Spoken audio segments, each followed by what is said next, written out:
Hi everyone, welcome to my channel basic maths. आज के इस वीडियो में हम प्रश्नावली 1.1 के सभी क्वेश्चनों को हल करेंगे, जिसमें उदाहरण भी होंगे और इसके कुछ नियम है 0 और 1 से संबंधित, उसके बारे में भी चर्चा करेंगे। तो प्लीज़ वीडियो को एंड तक ज़रूर देखें। तो प्रश्नावली के क्वेश्चनों को सोल्व करने से पहले हम इसके उदाहरण और 0 और 1 की भूमिका देख लेते हैं। तो सबसे पहले 0 और 1 की भूमिका देख लेते हैं। 0 यानी शून्य की भूमिका, यानी शून्य की क्या भूमिका है। तो शून्य को किसी भी संख्या में ऐड करते हैं तो उसके मान में किसी प्रकार का कोई प्रभाव नहीं पड़ता है। जैसे 1 + 0 तो भी 1 आएगा, 3 + 0 तो भी 3 आएगा, और जैसे कोई सी भी संख्या 2 4 3 + 0 तो 2 4 3 आएगा। यानी कि 0 को किसी भी संख्या में जोड़ने पर उस संख्या पर 0 कोई प्रभाव नहीं डालता है। अतः शून्य योग का तत्समक अवयव है। योग या योज्य भी लिखते हैं इसको, या योग का क्या है, तत्समक। शून्य क्या है, तत्समक है योग का। ऐसे अगर एग्जाम में पूछे कि योग या योज्य का तत्समक अवयव क्या है तो उसका मान कितना आएगा, 0। इसी प्रकार 1 को देख लेंगे। 1 की क्या भूमिका है। 1 की भूमिका, अगर 1 को किसी भी संख्या से गुणा करते हैं तो वह उसके मान में किसी प्रकार का कोई प्रभाव नहीं डालता है। जैसे 2 4 × 1 करेंगे तो कितना आएगा, 2 4 ही आएगा। तो जैसे 3 को 1 से मल्टीप्लाई करेंगे तो 3 आएगा।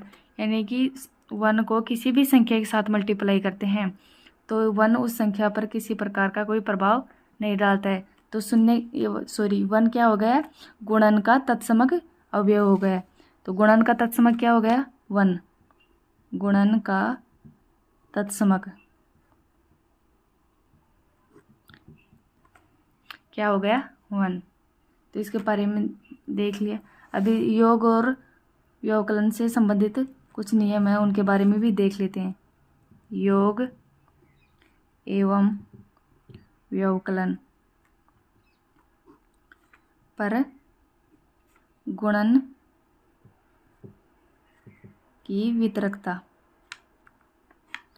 ये किस प्रकार है। जैसे कोई संख्या है a b + c, इस प्रकार की कोई संख्या है तो इसको किस प्रकार सोल्व करेंगे कि a को सबसे पहले b से मल्टीप्लाई करेंगे तो a b आ गया, फिर a को c से फिर प्लस का निशान आ गया तो पहले प्लस का निशान लगाएंगे और फिर a को c से मल्टीप्लाई करेंगे यानी ac। इस प्रकार से ये आ जाएगा।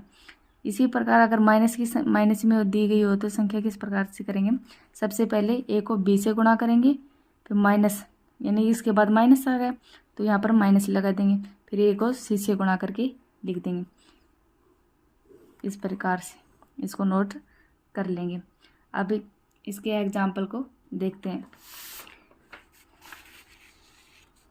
तो इस प्रश्नावली का एग्जाम्पल है, ज्ञात कीजिए 3/7 + -6/11 + -8/21 + 5/22। इसको हल करना है। तो इसको किस प्रकार से हल करेंगे, सबसे पहले क्या करेंगे कि जैसे ये संख्याएँ हैं, 11 22 को काटता है, 7 21 को काटता है, तो इन संख्याओं को जो संख्याएँ आपस में काटती हैं उनको एक जगह लिख लेंगे। तो कैसे लिखेंगे, 3/7 + -8/21। एक तो ये संख्या हो गई, इसको ऐसे कैसे लिख लेंगे, फिर प्लस 5/22 है और एक -6/11 है। इसको इस तरीके से भी लिख सकते हैं, प्लस का निशान लगाकर। तो एक ये संख्या हो गई। अब इसमें कौन सा गुणधर्म लग गया, क्रम विनिमयता और साचर्यता का। क्रम विनिमयता और साचर्यता का कैसे लग गया कि अगर इस संख्या को सोल्व करके और इस संख्या सोल्व कर लेंगे, दोनों संख्याओं को कोष्ठक को सोल्व कर लेंगे, चाहे इसमें ये संख्या ऐड करो या फिर इस संख्या में ये संख्या ऐड करो, तो किसी प्रकार का कोई बदलाव नहीं, यानी कि 2 में 7 जोड़े तो भी 9 प्राप्त होगा और 9 में 7 जोड़ेंगे तो भी 9 ही प्राप्त होगा। तो सबसे पहले इसको लैसे ले लेंगे, इस कोष्टक को हल करेंगे तो कितना आएगा 21। इसका लैसे कितना आ गया 21, ये कितने से मल्टीप्लाई हो जाएगा 3 से, तो यहाँ पर आ जाएगा 9 - 8। इसको ऐसे कैसे लिख देंगे प्लस, अब इसको कोष्टक को सोल्व करेंगे तो इसका लैसे कितना आएगा 11 और 22 का लैसे निकालेंगे तो कितना आएगा 22। तो ये 5 आ गया और ये 2 से मल्टीप्लाई होकर कितना आ जाएगा -12। नेक्स्ट स्टेप है, ऐसे साइड में लिख देंगे क्रम विनिमय और साचर्यता के गुणधर्म से, साचर्यता के गुणधर्म से, यानी कि क्रम चेंज करने पर भी कोई बदलाव नहीं आता है इसको हल करने पर संख्याओं पे। और साचर्यता में क्या होता है, सभी संख्याओं को ऐड करें तो संख्याओं में साचर्यता गुणधर्म प्रदर्शित करता है। तो 9 में से 8 घटाएंगे तो कितना आएगा 1/21 प्लस 5 में से 12 गए तो कितने गए बचे -7/22। अब इन संख्याओं को सोल्व कर लेंगे, इन संख्याओं को सोल्व करेंगे तो कितना आएगा, पहले 21 और 22 का क्या करेंगे लैसे लेंगे। तो 21 और 22 का लैसे कितना होगा, इनका लैसे निकाल लेंगे तो इनका लैस आएगा 462। तो ये संख्याएं हो जाएंगी, इसको 22 से गुणा कर देंगे, इसको 21 से गुणा कर देंगे, तो इसको 22 को कर देंगे, इसको 21 से, 22 को 1 से गुणा करेंगे तो 22 आ जाएगा, -21 को 7 से गुणा करेंगे तो 147 आ जाएगा। इसको अब इसको -147 में से 22 घटाएंगे तो कितना आएगा -125/462। इस तरीके से इसका क्या आ गया आंसर, यानी क्रम विनिमयता और साचर्यता के गुणधर्म से इस क्वेश्चन को आसानी से सोल्व हो गया। अगर आपको क्रम विनिमयता और साचर्यता के बारे में डिटेल से जानना है तो इससे पहले वाला वीडियो देख लें।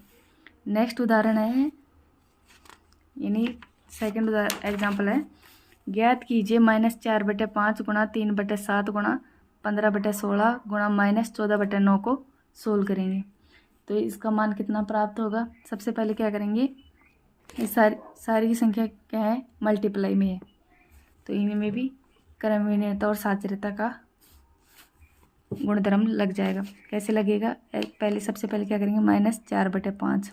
अब देखेंगे ये संख्या आपस में कौन सी संख्या को काट रही है, ताकि इसको सोल्व करें तो थोड़ी आसानी हो जाए संख्या आपस में काट कर, तो संख्याएं थोड़ी छोटी हो जाएंगी। तो ये 4 को 16 से काट देंगे, यानी कि इसको सबसे पहले लिख लेते 15/16 गुणा 3/7 गुणा -14/9, इस प्रकार से लिख लेंगे।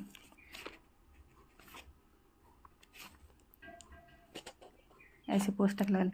अब क्या करेंगे, 5 को इससे काट देंगे, 5 × 3 = 15, 4 × 4 = 16, तो इसका मान आ जाएगा -3/4 गुणा, अब इस 7 दूनी 14, ये 2 बार कट गया, 3 × 3 = 9, ये कितना आ गया -2/3,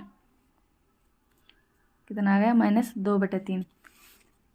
अब से -3/4 को -2/3 से गुणा कर लो, या फिर -2/3 को -3/4 से गुणा कर लो, तो मान कितना आएगा सेम ही प्राप्त होगा। तो इसमें कौन सा नियम लग गया, क्रम विनिमयता और साचर्यता का, क्रम विनिमयता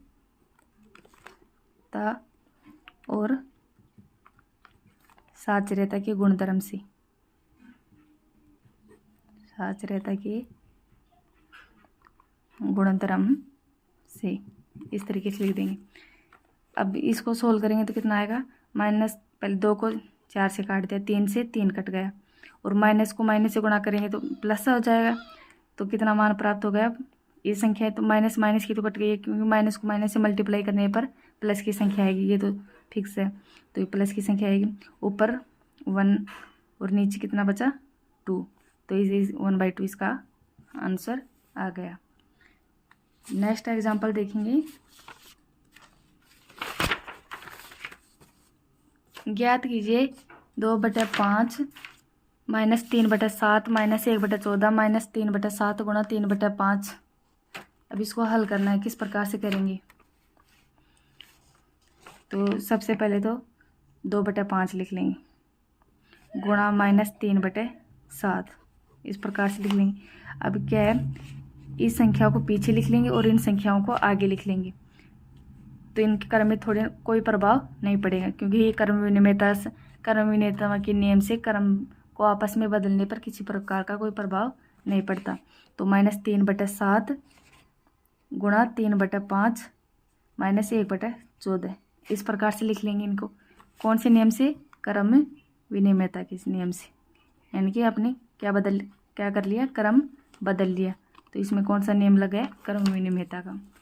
अब क्या करेंगे, 2/5 -3/7 गुणा -3/7, इसको तो एज इट इज लिख लेंगे 2/5 गुणा -3/7। यहाँ पर प्लस लगा देंगे, क्योंकि इस माइनस को अंदर ले लेंगे। -3/7 गुणा 3/5, इस तरीके से हो गया। -1/14, कौन से नियम से? अभी बताया था जस्ट वीडियो शुरू होने पर ही, वितरकता की नियम से। अब इसमें वितरकता का नियम लगा देंगे, वितरकता के नियम से।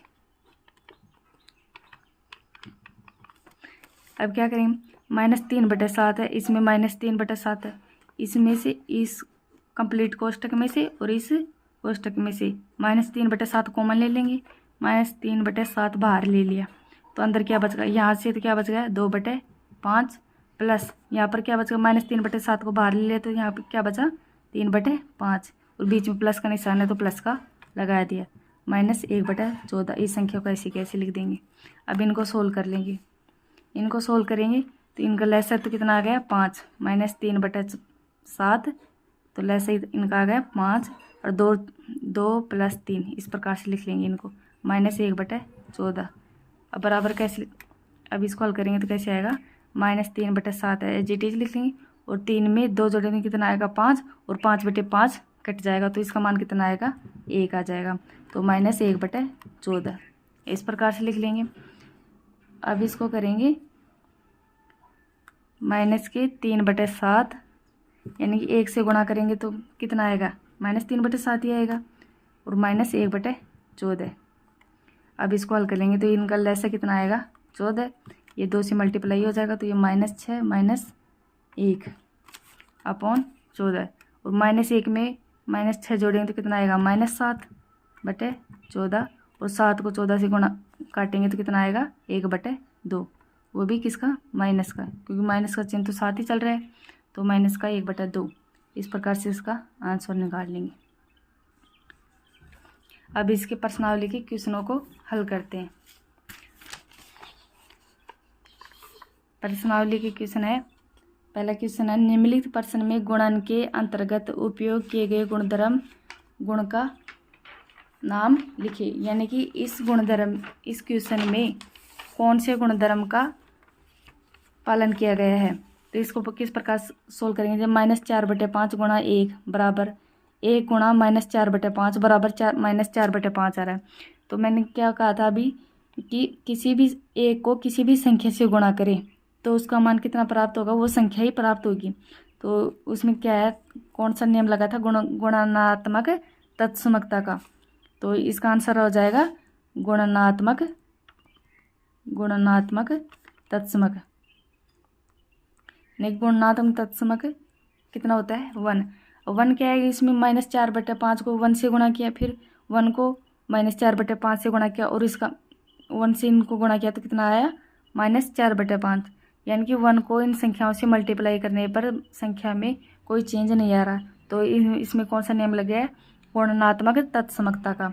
तो गुणात्मक तत्समकता का नियम लग गया है। इसमें गुणधर्म का नाम बताना है, तो इसमें इसका नाम बताना है, तो इसका नाम बता देना कि गुणात्मक तत्समकता का लगा है।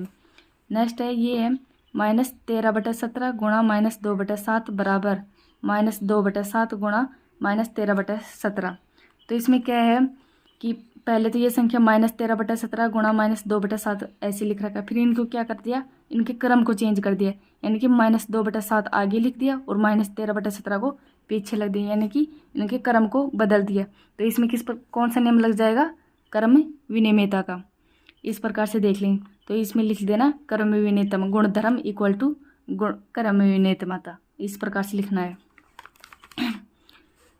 नेक्स्ट है -19/29 गुणा 29/-19 इक्वल टू 1, यानी कि 29 से 29 कट गया, -19 से -19 कट गया और इसका मान कितना आ गया 1। तो इसमें कौन सा लगाया, प्रतिलोम, यानी कि -19/29 है, इसका प्रतिलोम क्या हो जाएगा 29/-19। तो इसमें कौन सा गुणधर्म लग गया, प्रतिलोम का, गुणन प्रतिलोम का, इस प्रकार से लिख देंगे। नेक्स्ट है बताइए कौन से गुणधर्म गुण की सहायता से आप 1/3 गुणा 6 गुणा 4/3 को 1/3 गुणा 6 गुणा 4/3 के रूप में अभिकलन करते हैं।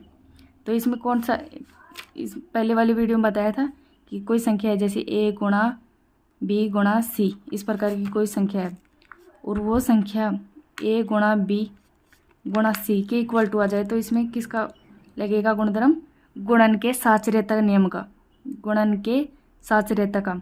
तो इसमें किस प्रकार का लग रहा है, गुणन तो सीधा सीधा दिख रहा है कि इसमें संख्या गुणन हो रही है और इनका मान आपस में कितना आएगा, बराबर ही आएगा। चाहे इस संख्या को कोष्टक को सोल्व करके इससे गुणा कर ले या फिर इस कोष्टक को सोल्व करके इस संख्या से गुणा करेंगे तो इनका मान आपस में बराबर ही आएगा।